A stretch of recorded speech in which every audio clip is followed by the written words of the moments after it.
ಭಾಳ ಸಂಕಷ್ಟದಲ್ಲಿದ್ದಾರೆ. ಆ ಸರ್ಕಾರಿ ಆಸ್ಪತ್ರೆ ಇಂಥ ನಿರ್ಲಕ್ಷ್ಯದಿಂದಲೇ ನಡ್ಕೊಳ್ತಾ ಇರೋದು ಎಲ್ಲ ನಗರದ ಎಲ್ಲ ಜನಗಳಿಗೆ ಗೊತ್ತಾಗಿದೆ.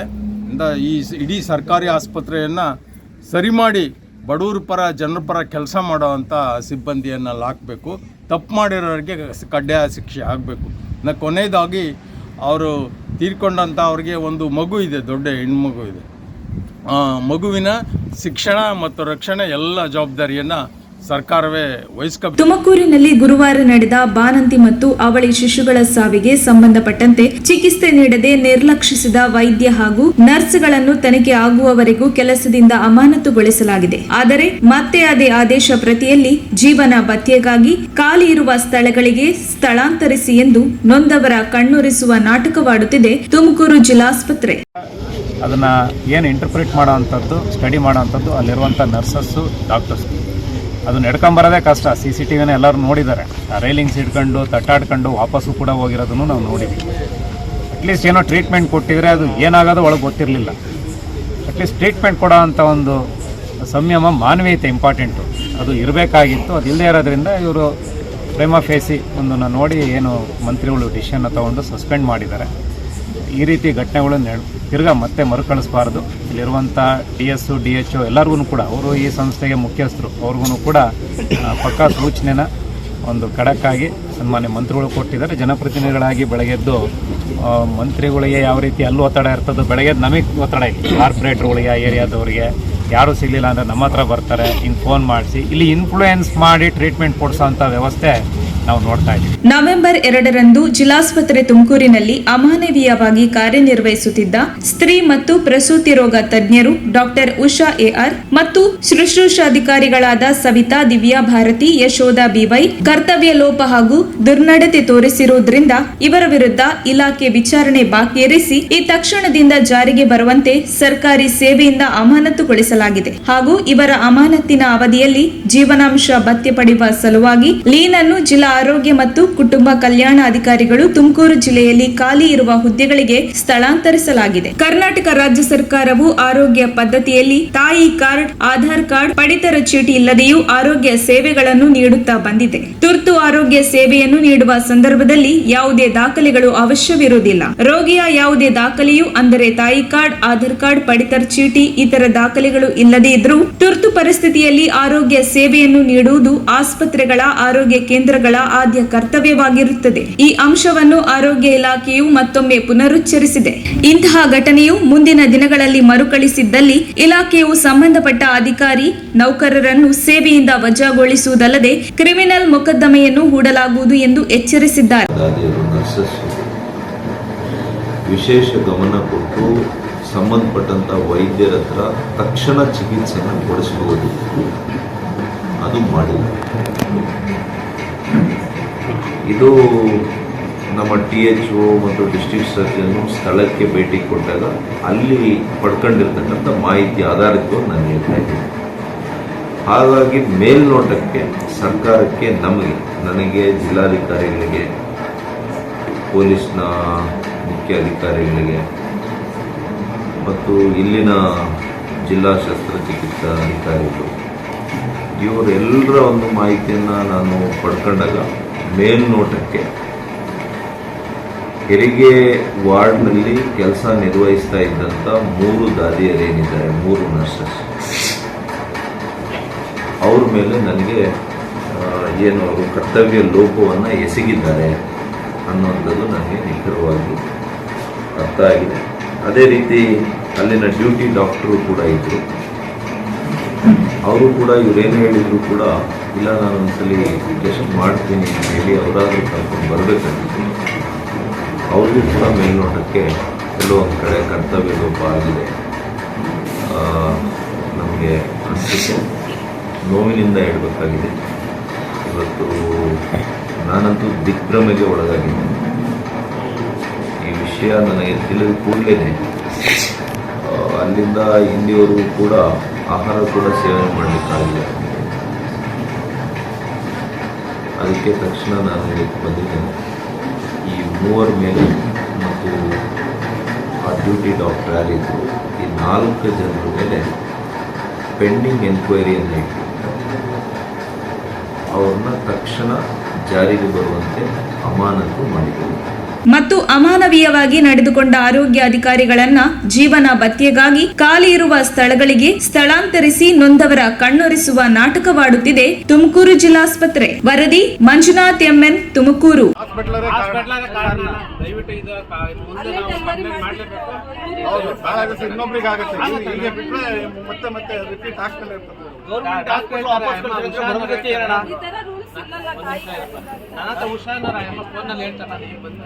ಬಂದಿದ್ರು ಅಷ್ಟು ಇದು ಹಾಸ್ಪಿಟಲ್ ಗೌರ್ಮೆಂಟ್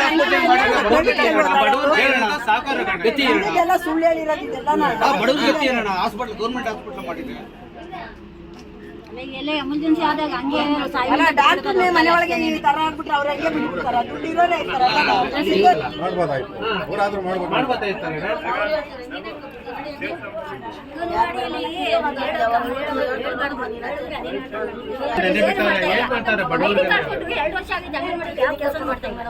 ಇಂಟರ್ವ್ಯೂ ಮಾಡ್ಕೊಳಲ್ಲ ಅಲ್ಲಿ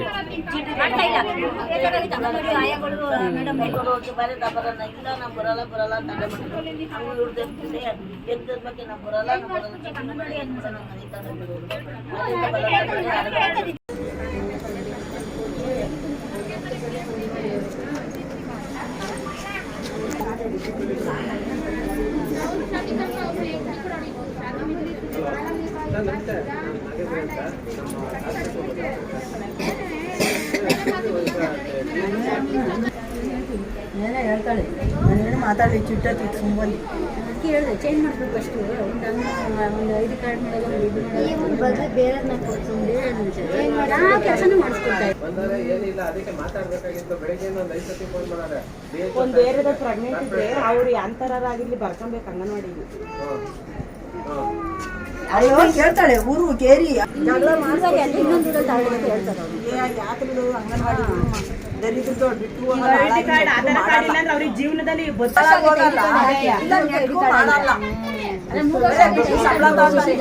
ಎಷ್ಟು ಜನ ಜಗಳ ಕೇಳ್ತಾರೆ, ಎಷ್ಟು ಜನ ಇದು ಮಾಡೋದು.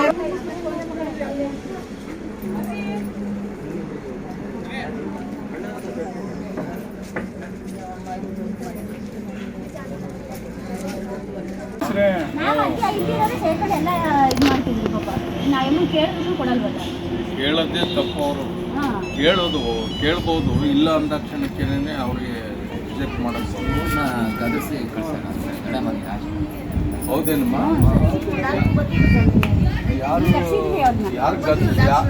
ಎಲ್ಲ ಸ್ಪೆಸಿಫಿಕ್ ಆಗಿ ಯಾರು ಗದರ್ಸಿದ್ರು ಅಂತ ನಿಮಗೆ ಜ್ಞಾಪಕ ಇದೆಯಾ?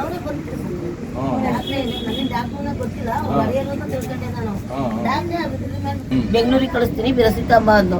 ಅವ್ರು ಅಂದಿದ್ಕೆ ಏನಂದ್ರೆ ಇವಮ್ಮ ನಾ ಬೆಂಗಳೂರಿಗೆ ಆದ್ರೆ ಹೆಜ್ಜೆ ಇಕ್ಕಲ್ಲ, ನಮ್ಮವರೆಲ್ಲ ಅಲ್ಲ ಅವರೇ ನಾನು ಹೆಜ್ಜೆ ಇಕ್ಕಲ್ಲ ಅಂದ್ರು. ಹಂಗೂ ಮಿತ್ಮೀರು ಹೋಗಿ ತರಕ್ಕೆ ಅಂತ ಹೋದೋ ನಿಂತಂದ್ರು ನಾನು ಬರೋಲ್ಲ ಕಣಜ್ಜಿ ಬೆಂಗಳೂರಿಗೆ, ನಂಗೆ ಇಲ್ಲೇ ಆಗುತ್ತೆ, ನಾನು 8 ಗಂಟೆ ಒಳಗೆ ಮುಗ ಕೊಡ್ತೀನಿ, ನೀವು ಯಾರು ಏನು ಮಾಡ್ಕೊಡ್ಲಿ, ನೀವು ಯಾರೇನು ತಿಳಿಸ್ಬೇಡಿ, ನನಗೆ ಗೊತ್ತೈತಿ ಮುಗ ಕೊಡೋದು. ಯಾರು ಕಳಿಸಿದೆ, ಒಂದು ಆಟ ಕತ್ತಲಿಲ್ಲ ಅವನು.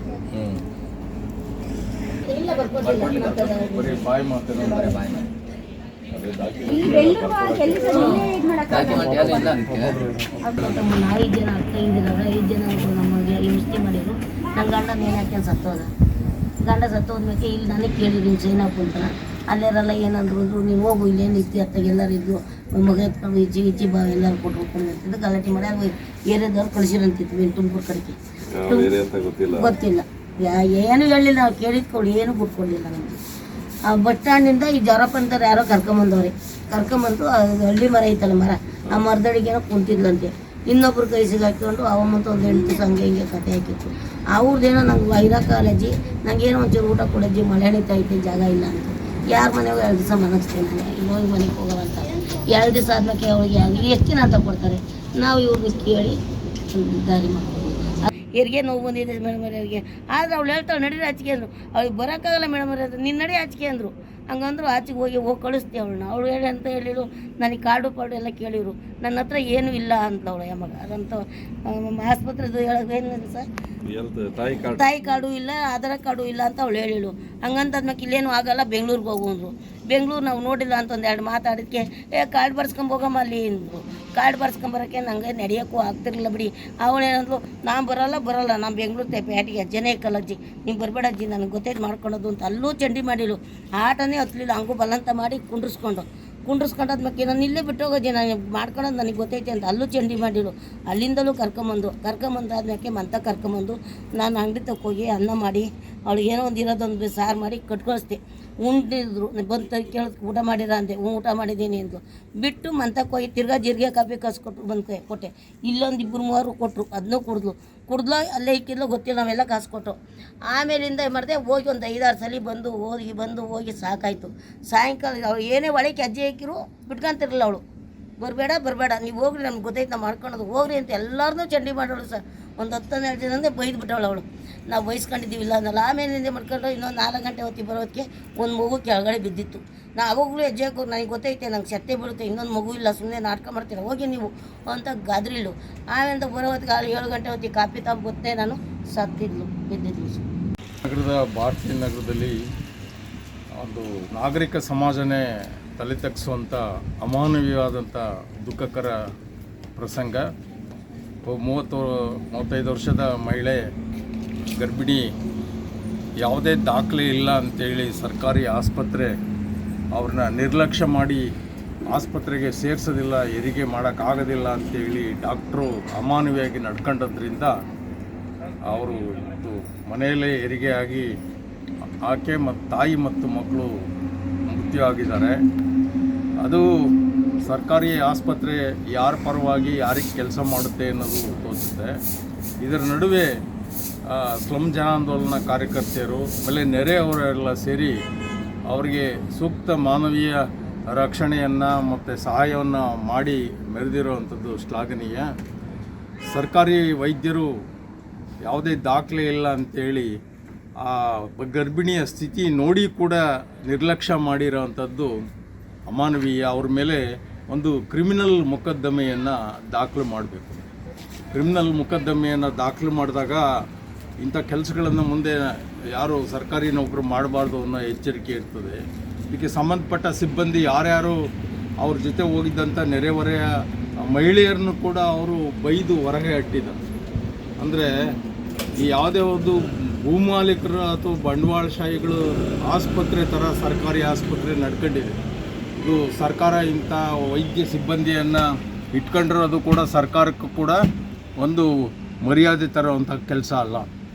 ಬಡವರನ್ನ ಕಾಯೋ ಅಂಥದ್ದು, ಬಡವರ ಆರೋಗ್ಯವನ್ನು ರಕ್ಷಣೆ ಮಾಡಬೇಕಾದಂಥದ್ದು, ಆದರೂ ಮಹಿಳೆಯರ ಹೆರಿಗೆ ಸಮಯದಲ್ಲಿ ಸೂಕ್ತ ರಕ್ಷಣೆ ಕೊಡದೇ ಇರೋವಂಥದ್ದು ಭಾಳ ಅತ್ಯಂತ ಅಮಾನವೀಯವಾದಂಥ ಖಂಡನೀಯವಾದಂಥದ್ದು. ಕೂಡಲೇ ಆ ಸಂಬಂಧಪಟ್ಟ ವೈದ್ಯರ ಮೇಲೆ ಸರ್ಕಾರ ಒಂದು ಕ್ರಿಮಿನಲ್ ಮೊಕದ್ದಮೆಯನ್ನು ನೋಡಬೇಕು. ಕರ್ತವ್ಯ ನಿರ್ಲಕ್ಷ್ಯ ಮಾಡೋದ್ರಿಂದ ಒಂದು ಸಾವಿಗೆ ಕಾರಣ ಆಗಿರೋಂಥವ್ರ ಮೇಲೆ ಕ್ರಿಮಿನಲ್ ಮೊಕದ್ದಮೆಯನ್ನು ಮಾಡಬೇಕು. ಮತ್ತು ಆ ಸಿಬ್ಬಂದಿಯ ಅಂಥ ನಡವಳಿಕೆಗಳಿದೆಯಲ್ಲ, ಅಂಥ ಆಸ್ಪತ್ರೆಗಳನ್ನು ಸರಿಯಾಗಿ ಬಡವರ ಪರವಾಗಿ ಸ್ಪಂದಿಸುವಂಥ ವಾತಾವರಣನ ನಿರ್ಮಾಣ ಮಾಡಬೇಕು. ತುಮಕೂರು ನಗರದ ಭಾರತೀಯ ನಗರ ಸ್ಲಮ್ನಲ್ಲಿ ಕಸ್ತೂರಿ ಅಂತಕ್ಕನ್ನ ಒಂದು ಗರ್ಭಿಣಿ ಮಹಿಳೆ ಅವಳಿ ಜವಳಿ ಮಕ್ಕಳಿಗೆ ಜನ್ಮ ನೀಡಿ ಡಾಕ್ಟರ್ ನಿರ್ಲಕ್ಷ್ಯದಿಂದ, ಜಿಲ್ಲಾಸ್ಪತ್ರೆ ವೈದ್ಯರ ನಿರ್ಲಕ್ಷ್ಯದಿಂದ ಸಾವಿಗೀಡಾಗಿದ್ದಾರೆ. ಇದನ್ನು ನಮ್ಮ ಜಿಲ್ಲಾ ಸಮಿತಿಯ ಇಲ್ಲಿರ್ತಕ್ಕಂಥ ನಮ್ಮ ಮಹಿಳಾ ಕಾರ್ಯಕರ್ತರು ಸರೋಜಮ್ಮ, ಶಾರದಮ್ಮ ಮತ್ತು ಇಲ್ಲಿರ್ತಕ್ಕಂಥ ಎಲ್ಲ ಕಾರ್ಯಕರ್ತರು ಒಂದು ಮಾನವೀಯತೆ ಮೆರೆದು ಈ ವಿಷಯವನ್ನು ಹೊರಗಿನ ಪ್ರಪಂಚಕ್ಕೆ ತರೋದ್ರಲ್ಲಿ ಮುಂಚೂಣಿಯಲ್ಲಿ ವಹಿಸಿದರೆ ಅವರಿಗೆ ನಾನು ಮೊದಲನೇದಾಗಿ ಅವರು ಏನು ಹೋರಾಟವನ್ನು ಮಾಡಿ ಹೊರಗಡೆ ತಂದಿದ್ದಾರೆ. ಅವರು ಇವತ್ತು ಇಡೀ ತುಮಕೂರು ನಗರದಲ್ಲಿ ಇದು ಬೆಳಕಿಗೆ ಬಂದಿರತಕ್ಕಂಥದ್ದು. ಇಂಥದ್ದು ಸಾಕಷ್ಟು ಬೇರೆ ಬೇರೆ ವಿಚಾರಗಳು, ಇಂಥ ಸಂದರ್ಭಗಳು ಬರ್ತಾ ಇದ್ದಾವೆ ಜಿಲ್ಲಾಸ್ಪತ್ರೆಯಲ್ಲಿ. ಜಿಲ್ಲಾಧಿಕಾರಿಗಳು ಜಿಲ್ಲಾಸ್ಪತ್ರೆಯ ಜಿಲ್ಲಾಧ್ಯಕ್ಷರಾಗಿರೋದ್ರಿಂದ ಅವರು ಕಾಲಕ್ಕೆ ಮಧ್ಯಪ್ರವೇಶ ಮಾಡಿ ಅಲ್ಲಿರ್ತಕ್ಕಂಥ ಸಿಬ್ಬಂದಿಗಳ ಒಂದು ನಡತೆ ಏನೈತೆ ಆ ನಡತೆ ಬಗ್ಗೆ ಒಂದಷ್ಟು ಗಂಭೀರವಾಗಿರ್ತಕ್ಕಂಥ ಒಂದು ಕ್ರಮಗಳನ್ನು ತೆಗೆದುಕೊಳ್ಬೇಕು. ಮತ್ತು ಅದರ ಬಗ್ಗೆ ಒಂದು ವ್ಯವಸ್ಥೆಗೆ ತರ್ತಕ್ಕಂಥ ಒಂದು ಕೆಲಸವನ್ನು, ಜಿಲ್ಲಾಸ್ಪತ್ರೆಯನ್ನು ವ್ಯವಸ್ಥೆಗೆ ತರ್ತಕ್ಕಂಥ ಒಂದು ಕೆಲಸವನ್ನು ಜಿಲ್ಲಾಡಳಿತ ಮಾಡಬೇಕು ಅಂತೇಳಿ ತುಮಕೂರು ಜಿಲ್ಲಾ ಕೊಳಗೇರಿ ನಿವಾಸಿಗಳ ಹಿತರಕ್ಷಣಾ ಸಮಿತಿ ಮತ್ತು PUCL ಒತ್ತಾಯ ಮಾಡ್ತಾ ಇದೆ. ಹಾಗೆ ಇವತ್ತು ಏನು ಅವರು ಒಂದು ಅಕಾಲಿಕ ಮರಣ ಆಗಿದೆ, ಅದಕ್ಕೆ ಸಂಪೂರ್ಣವಾಗಿ ಸರ್ಕಾರ ಜವಾಬ್ದಾರಿಯನ್ನು ವಹಿಸಬೇಕು.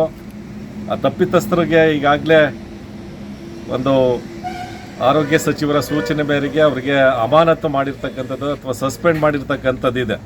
ಆದರೆ ಈಗಾಗಲೇ ನಮ್ಮ PUCLನ ಜಿಲ್ಲಾಧ್ಯಕ್ಷರು ಹೇಳಿರೋ ಪ್ರಕಾರ ಅವ್ರ ಮೇಲೆ ಕ್ರಿಮಿನಲ್ ಕೇಸ್ನ ದಾವೆಯನ್ನು ಹೂಡಬೇಕು ಮತ್ತು ಏನು ಒಂದು ಉನ್ನತ ಮಟ್ಟದ ತನಿಖೆಯನ್ನು ಮಾಡಲಿಕ್ಕೆ ಸಮಿತಿಯನ್ನು ರಚನೆ ಮಾಡಿದ್ದಾರೆ. ಆ ಸಮಿತಿಯಲ್ಲಿ ಸ್ಥಳೀಯರಿಗೂ ಸಹ ಸಮಿತಿಯಲ್ಲಿ ಅವಕಾಶವನ್ನು ಕೊಡಬೇಕು. ಬರೀ ಅಫಿಷಿಯಲ್ಸ್ಗಳು ಮಾತ್ರ ಅದನ್ನು ಕೂತ್ಕೊಂಡು ತೀರ್ಮಾನ ಮಾಡ್ತಕ್ಕಂಥದ್ದು ಬೇಡ ಅಂತಕ್ಕನ್ನೋದನ್ನ ನಾವು PUCL ಪರವಾಗಿ ಒತ್ತಾಯ ಮಾಡ್ತಾ ಇದ್ದೀವಿ.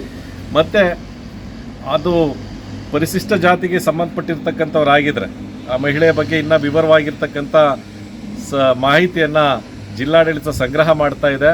ಹಾಗಾಗಿ ಪರಿಶಿಷ್ಟ ಜಾತಿಗೆ ಸಂಬಂಧಪಟ್ಟಿರ್ತಕ್ಕಂಥವ್ರಾದರೆ SC/ST ದೌರ್ಜನ್ಯ ತಡೆ ಕಾಯ್ದೆ ಮೇಲೂ ಸಹ ಅವ್ರಿಗೆ ಕೇಸನ್ನು ತಪ್ಪಿತಸ್ಥರ ವಿರುದ್ಧವಾಗಿ ದಾಖಲಿಸಬೇಕು. ಮತ್ತು ಏನು ಆ ಮಗು ಇದೆ, ಆ ಮಗುವಿನ ಸಂಪೂರ್ಣ ಜವಾಬ್ದಾರಿಯನ್ನು ಸರ್ಕಾರ ವಹಿಸಬೇಕು. ಮತ್ತು ಪರಿಹಾರವನ್ನು ಸಂಬಂಧಪಟ್ಟಿರ್ತಕ್ಕಂಥ ಏನು ಕುಟುಂಬಸ್ಥರಿದ್ದಾರೆ ಆ ಕುಟುಂಬಸ್ಥರಿಗೆ ಕೊಡಬೇಕು. ಯಾಕಂದರೆ ಇದು ಸರ್ಕಾರದ ಒಂದು ನಿರ್ಲಕ್ಷ್ಯದ ಮೇಲೆ ಆಗಿರ್ತಕ್ಕಂಥ ಒಂದು ಸರ್ಕಾರಿ ಪ್ರಾಯೋಜಿತವಾಗಿರ್ತಕ್ಕಂಥ ಒಂದು ಕೊಲೆ. ಈ ಕೊಲೆಯನ್ನು ಏನು ಇವತ್ತು ಅವರು ನಿರ್ಲಕ್ಷ್ಯ ಮಾಡಿದ್ದಾರೆ, ಆ ನಿರ್ಲಕ್ಷ್ಯದಿಂದ ಇವತ್ತು 3 ಜೀವಗಳು ಕಳೆದೋಗಿರ್ತಕ್ಕಂಥದ್ದಿದೆ. ನಡೆದಂಥ ಒಂದು ಘಟನೆ ಏನು ತಮಿಳುನಾಡಿಂದ ಒಂದು ಬಂದಂಥ ಮಹಿಳೆ ಏನು ಭಾರತೀನಗರ ನಮ್ಮ 21ನೇ ವಾರ್ಡ್ನಲ್ಲಿ 22ನೇ ವಾರ್ಡು ನಮ್ಮ ಶ್ರೀನಿವಾಸ್ ಅವ್ರ ವಾರ್ಡ್ನಲ್ಲಿ ಇರುವಂಥ ಒಂದು ಮಹಿಳೆ ಪೂರ್ಣ ಗರ್ಭವತಿ. ಸುಮಾರು ನಿನ್ನೆ ರಾತ್ರಿ 9:30 ಅಂತ ಅದು ತೋರಿಸ್ತಾ ಇದೆ ನಮ್ಮ CCTV. ಬಂದಾಗ ಇಲ್ಲಿ ಸರಿಯಾಗಿ ಅಟೆಂಡ್ ಮಾಡಿಲ್ಲ, ಟ್ರೀಟ್ಮೆಂಟ್ ಆಗಿಲ್ಲ. ಅದು ವಾಪಸ್ ಹೋಗಿ ಮನೆಯಲ್ಲಿ ಅದು ಬೆಳಗಿನ ಜಾವ ಆಯಿತು, ಅದು ಎಷ್ಟೊತ್ತಿಗೆ ಆಯಿತು ಇನ್ನೂ ಪೋಸ್ಟ್ಮಾರ್ಟಮ್ ಆದಮೇಲೆ ಗೊತ್ತಾಗ್ತದೆ. ಅದು ಹೆರಿಗೆನೂ ಆಗಿ ಒಂದು ಮಗು ಈಚೆ ಬಂದಿದೆ, ಇನ್ನೊಂದು ಮಗು ಅಲ್ಲೇ ಟಕ್ಕಾಗಿ ಪ್ರಾಣವನ್ನು ಕಳ್ಕೊಂಡಿರುವಂಥ ವಿಷಯ ನಮ್ಮ ಮಾಧ್ಯಮದ ಮುಖಾಂತರ ಮತ್ತು ನಮ್ಮಲ್ಲಿರುವಂಥ ಡೆಪ್ಟಿ ಮೇಯರು, ಕಾರ್ಪೊರೇಟರ್ಗಳು ಎಲ್ಲ ಬೆಳಗ್ಗೆ ಹೋಗಿ ಅದನ್ನು ಹೈಲೈಟ್ ಮಾಡಿದರೆ ನಮಗೂ ಗೊತ್ತಾಗಿದ್ದು, ತಡವಾಗಿ ಗೊತ್ತಾಗಿದೆ. ಮಾಧ್ಯಮದ ಮುಖಾಂತರ ನಾವೆಲ್ಲ ಗುಂಪಿನಲ್ಲಿದ್ವಿ, ಮಧ್ಯಾಹ್ನದಷ್ಟೊಂದು ಗೊತ್ತಾಯಿತು. ಸೊ ಸನ್ಮಾನ್ಯ ಮಂತ್ರಿಗಳು ಇವತ್ತು ಎಷ್ಟೇ ತಡ ಆದ್ರೂ ಕೂಡ ಬೆಂಗಳೂರಲ್ಲಿ ಮೀಟಿಂಗ್ಗಳಿದ್ರು, ಗ್ಲೋಬಲ್ ಯೂನಿವರ್ಸಿಟಿ ಮೀಟಿಂಗ್ ಎಲ್ಲ ಇದ್ರೂ ಕೂಡ ಬಂದು ಇಂಟರ್ನಲ್ ಎನ್ಕ್ವೈರಿ ಕೂಡ ಮಾಡಿದ್ದಾರೆ. ಅದನ್ನು ಅಧಿಕಾರಿಗಳು ಮತ್ತು ಅಲ್ಲಿರುವಂಥ ಡಾಕ್ಟ್ರುಗಳು ಅವ್ರು ಹೇಳಿಕೆ ತೊಗೊಂಡು ಮಾಡಿದ್ದಾರೆ. ಅದು ಅವರ ಒಂದು ರಿಪೋರ್ಟ್ನಲ್ಲಿ ಏನು ಬರ್ತೋ ಅದು ಮಾಡ್ತಾರೆ. ಅಲ್ಲಿವರೆಗೂ ತುರ್ತಾಗಿ ಅಲ್ಲಿದ್ದಂಥ ವೈದ್ಯರು ಯಾರು ಆ ಗೈನಕಾಲಜಿಸ್ಟು ಮತ್ತು ಸ್ಟಾಫ್ ನರ್ಸಸ್ ಏನಿದ್ರು ಇನ್ಚಾರ್ಜು ಆ ಟೈಮಲ್ಲಿ ಅವರನ್ನು ಸಸ್ಪೆಂಡ್ ಮಾಡಿದ್ದಾರೆ ಸಬ್ಜೆಕ್ಟ್ ಟು ಎನ್ಕ್ವೈರಿ ರಿಪೋರ್ಟ್.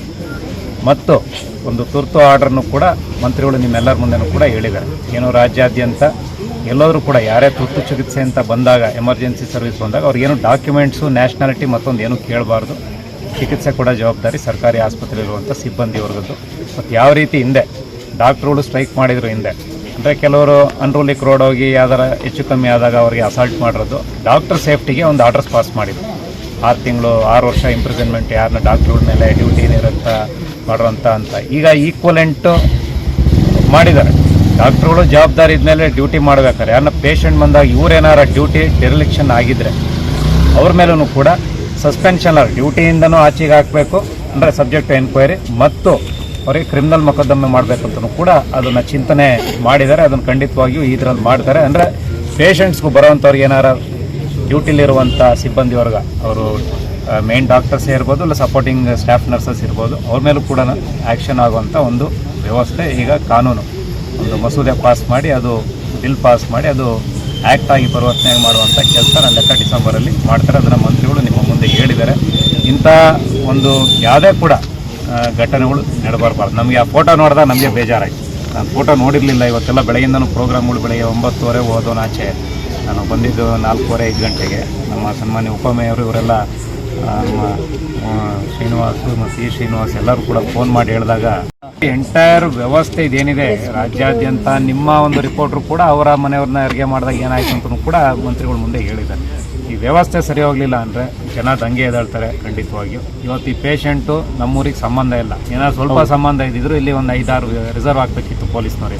ಹೌದು, ಅವರೆಲ್ಲ ಹಿಂದೆ ಮುಂದೆ ಎಲ್ಲ, ಅದರಿಂದ ಇಲ್ಲಿ ಯಾರು ಜನ ಅಷ್ಟು ಬಂದಿಲ್ಲ. ಯಾರು ಇದೇ ಲೋಕಲ್ ಆಗಿದ್ರೆ ಏನಾಗತಿ ಆಗೋದು ಅಂತ ಮಂತ್ರಿಗಳಿಗೂ ಪಾಪ ಘಟನೆ ಬಗ್ಗೆ ವಿವರಿಸಿದ್ರು. ಬ್ರೋಕರ್ಗಳಿಗೆ ಕಡಿವಾಣ ಹಾಕೋದ್ರಲ್ಲಿ ನೀವು ಶಾಸಕರಾಗಿ ಅವರಿಗೆ ಎಚ್ಚರಿಕೆ ಕೊಡ್ತೀರಾ?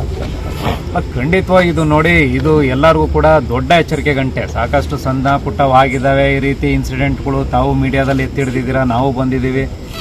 ಅದನ್ನು ತಿಪ್ಪೆ ಸಾರಿಸಿ ಹೋಗೋದು ಅಂತ ನಾವು ಹೇಳೋಕ್ಕಾಗಲ್ಲ. ಆ್ಯಕ್ಷನ್ ಆಗಬೇಕು ಇಲ್ಲಿ ಪೂರ್ತಿ. ಆ ಒಂದು ದೃಷ್ಟಿಯಿಂದ ಅಧಿಕಾರಿಗಳು ಈಗಲಾದರೂ ಅವ್ರು ಬರಲಿಲ್ಲ ಅಂದರೆ ಮಾನವೀಯತೆ ಇಲ್ಲವೇ ಇಲ್ಲ ಅನ್ನೋಂಗಾಗ್ತದೆ. ಮಾನವೀಯತೆ ಇಲ್ಲ ಅಂತ ಯಾರು ಸುಮ್ಮನೆ ಕೂತ್ಕೊಳ್ಳಲ್ಲ. ಕಾನೂನುಗಳು ಈಗ ರೆಡಿ ಆಗ್ತಾ ಇದ್ದಾವೆ. ಅದ್ರ ತಕ್ಕಂಗೆ ಅವ್ರಿಗೂ ಕೂಡ ಆಚೆ ಓಡಿಸುವಂಥ ವ್ಯವಸ್ಥೆ ಮತ್ತು ಕ್ರಿಮಿನಲ್ ಮೊಕದ್ದಮೆ ಹಾಕುವಂಥ ವ್ಯವಸ್ಥೆನ ಸನ್ಮಾನ್ಯ ಮಂತ್ರಿಗಳು ಹೇಳಿದ್ದಾರೆ. ಇದನ್ನು ಈ ಒಂದು ವಿಧಾನಸಭೆಯಲ್ಲಿ ಖಂಡಿತವಾಗಿ ಅದನ್ನು ಅಳವಡಿಸ್ತಾರೆ. ಡಾಕ್ಟರ್ಸ್ಗೆ ಅವ್ರ ಸೇಫ್ಟಿಗೆ ಟ್ರೀಟ್ಮೆಂಟ್ ಕೊಡಬೇಕಾದ್ರೆ ಎಷ್ಟು ಕಾನೂನು ಅವ್ರ ಪರವಾಗಿ ಕೊಟ್ಟಿದ್ದಾರೆ. ಬಂದಂಥ ಪೇಷಂಟಿಗೆ ಏನಾದ್ರು ನೆಗ್ಲೆಕ್ಟ್ ಆಯಿತು ಅಂದಾಗ ಅದು ಯಾರೇ ಆಗಲಿ, ಮೆಡಿಕಲ್ ಫ್ರೆಟರ್ನಿಟಿ ಇಲ್ಲಿ ಡಾಕ್ಟರ್ಸು, ನರ್ಸಸ್ಸು, ಫಿಸಿಯೋಥೆರಪಿಸ್ಟು, ಸಾಕಷ್ಟು ಪ್ಯಾರಾಮೆಡಿಕಲ್ ರಿಲೇಟೆಡ್ ಇರುವಂಥ ಎಲ್ಲ ಸಿಬ್ಬಂದಿ ವರ್ಗಗಳು ಇರ್ತಾರೆ. ಎಲ್ಲರ ಮೇಲೂ ಕೂಡ ಜವಾಬ್ದಾರಿ ಇರ್ತದೆ. ಜವಾಬ್ದಾರಿ ಏನಾರ ಅವರು ನಡ್ಕೊಳ್ಳಿಲ್ಲ ಅಂದರೆ ಯಾವ ರೀತಿ ಅವ್ರ ಮೇಲೆ ಪನಿಷ್ಮೆಂಟ್ ಅನ್ನೋದು ಕೂಡ ಈಗ ಮಂತ್ರಿಗಳು ನಿಮ್ಮ ಮುಂದೆ ಹೇಳಿದ್ದಾರೆ. ಆ ರೀತಿ ಆದಾಗ ಖಂಡಿತವಾಗಿ ಮತ್ತು ಜನನೂ ಕೂಡ ಎಚ್ಚರಿಕೆಯಿಂದ, ಸಾಕಷ್ಟು ನೀವು ಮೀಡಿಯಾ ಹೈಲೈಟ್ ಮಾಡ್ತಾ ಇರ್ತೀರ, ಸಾಕಷ್ಟು RTI ಆ್ಯಕ್ಟಿವಿಸ್ಟ್ಗಳು ಬಂದ್ ಮಾಡ್ತಿರ್ತಾರೆ. ಎಲ್ಲದಕ್ಕಿಂತ ಮುಖ್ಯವಾಗಿ ನಮ್ಮನ್ನು ಫೇಸ್ ಮಾಡ್ತೀವಿ ನಾವು. ಯಾಕಂದ್ರೆ ಪೇಷಂಟ್ಸ್ಗಳು ಯಾರಾದರೂ ಫಸ್ಟ್ ಕಾರ್ಪೊರೇಟ್ರುಗಳು, MLA ಆಫೀಸು ಬರ್ತಾರೆ, ದಯವಿಟ್ಟು ಹೇಳಿ ವ್ಯವಸ್ಥೆ ಹೆಂಗಿರಬಾರ್ದು.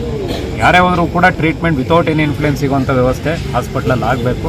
ಆ ಒಂದು ನಿಟ್ಟಿನಲ್ಲಿ ಮಂತ್ರಿಗಳು ಸೂಚನೆ ಕೊಟ್ಟಿದ್ದಾರೆ. ಸಭೆ ಕರೀತೀರಾ ಸರ್ ಡಿಸ್ಟ್ರಿಕ್ಟ್? ಅಲ್ಲ, ಇದು DC ಅವರು ನಾವೆಲ್ಲ ಸೇರಿ ಡಿಸೈಡ್ ಮಾಡಿ ನಾಳೆ ನಾಡಿದ್ರಲ್ಲಿ ತೊಗೊಂತೀವಿ. ಅವ್ರು ರೆಗ್ಯುಲರ್ ಒಂದು ತಿಂಗಳಿಗೆ ಒಂದ್ಸಲಿ ಮಾಡ್ತಾರೆ. ಇದು CO ಇನ್ಚಾರ್ಜ್ ಬರ್ತಾರೆ ಇದಕ್ಕೆ. ಅವ್ರು ರೆಗ್ಯುಲರ್ ಇರ್ತದೆ. ಅದು ಡಾಕ್ಯುಮೆಂಟೇಷನ್ ಮತ್ತೊಂದು ರಿಪೋರ್ಟಿಂಗ್ ಮಾತ್ರ ಸೀಮಿತ ಇರ್ತದೆ. DC ಅವರು ನಾವೆಲ್ಲ ಸಾಕಷ್ಟು 2.5 ವರ್ಷದಿಂದ ಈ ಕೋವಿಡ್ನಲ್ಲಿ ತಾವೆಲ್ಲ ನೋಡಿದ್ದೀರ, ಸಾಕಷ್ಟು ಮಾಡಿದ್ದೀವಿ. ಇಲ್ಲಿ ಎಲ್ಲ ಕೊಟ್ಟಿದ್ದಾರೆ ವ್ಯವಸ್ಥೆಗಳು, ಎಕ್ವಿಪ್ಮೆಂಟು, ಇನ್ಫ್ರಾಸ್ಟ್ರಕ್ಚರ್ ವೈಸ್ ಮಾಡ್ತಿದ್ದಾರೆ. ಇಲ್ಲಿ ಮ್ಯಾನ್ ಪವರ್ ಇರೋವಂಥವ್ರು, ಡಾಕ್ಟರ್ ಇರ್ಬೋದು, ನರ್ಸ್ ಇರ್ಬೋದು, ಅವ್ರು ಜವಾಬ್ದಾರಿ ಹತ್ಕೊಂಡು ಮಾಡಲಿಲ್ಲ ಅಂದರೆ ಎಷ್ಟು ಕೋಟಿ ಎಕ್ವಿಪ್ಮೆಂಟ್ ಕೊಟ್ಟರು ಇಲ್ಲೇನು ಉಪಯೋಗ ಆಗಲ್ಲ. ಈ ಒಂದು ದೃಷ್ಟಿನಲ್ಲಿ ಇದು ಖಂಡಿತವಾಗಿ ಎಲ್ಲರಿಗೂ ಕೂಡ ಬೇಜಾರಾಗೋಂಥ ಒಂದು ಇನ್ಸಿಡೆಂಟ್ ಇದು. ಈ ಒಂದು ದೃಷ್ಟಿಯಲ್ಲಿ ಹೊರದಿಸ್ಕೊಳ್ಳಲ್ಲಿ ಇದು ಯಾವುದೇ ಕೂಡ ಮುಲಾಜಿಲ್ದಲೇ ಇಲ್ಲಿ ಅಡ್ಮಿನಿಸ್ಟ್ರೇಷನ್ ಸೆಟ್ರೇಟ್ ಮಾಡೋವಂಥ ಜವಾಬ್ದಾರಿ ಎಲ್ಲರ ಮೇಲೂ ಇರ್ತದೆ. ಅದು ದಯವಿಟ್ಟು ಎಲ್ಲರೂ ಸ್ವಲ್ಪ ನನಗೆ ಡಾಕ್ಟರ್ಸ್ ಜೊತೆ DC ಮತ್ತು CO ಜೊತೆ ಪ್ರಿಲಿಮಿನರಿ ಇನ್ವೆಸ್ಟಿಗೇಷನ್ ಮಾಡೋದಕ್ಕೆ ಅವಕಾಶ ಮಾಡಿ, ಆಮೇಲಿಂದ ನಮಗೆ